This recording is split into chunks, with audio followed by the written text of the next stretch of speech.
The thing that makes space travel difficult is that everything we use to do it is so massive. To get to orbit, let alone to the Moon or Mars, you have to lift a lot of very heavy stuff. So how do you do that? How do you escape gravity, the force that holds us to Earth? Well, let's talk.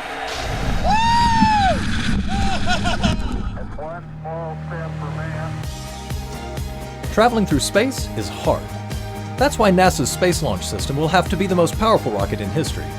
How is SLS able to meet the challenges of exploring deep space? Well, when it comes to our journey to Mars and beyond, there are no small steps.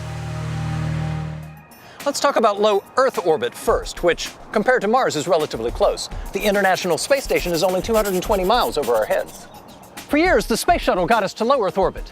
It weighed about 4.4 million pounds and could carry 54,000 pounds into orbit.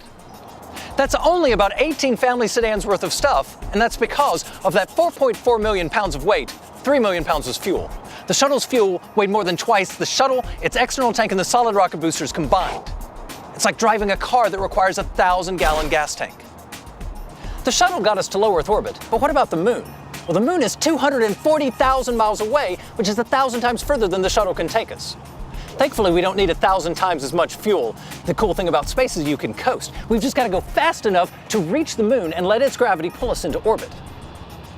So you don't need 1,000 times as much fuel, but you do need more.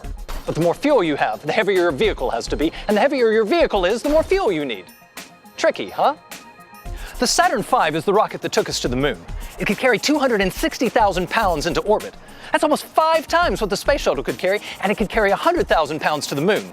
However, to do that, it weighed 6.5 million pounds, and 6 million pounds of that was fuel. That's right, to get to the Moon, we had to build a vehicle that was over 90% fuel. Now, what about Mars? Well, when we go to Mars, it'll be about 50 million miles away. About 200 times further away than the Moon. The space shuttle won't get us there. The Saturn V won't get us there. We'd kind of like to come back. So the family sedan isn't going to get us there. We need something bigger.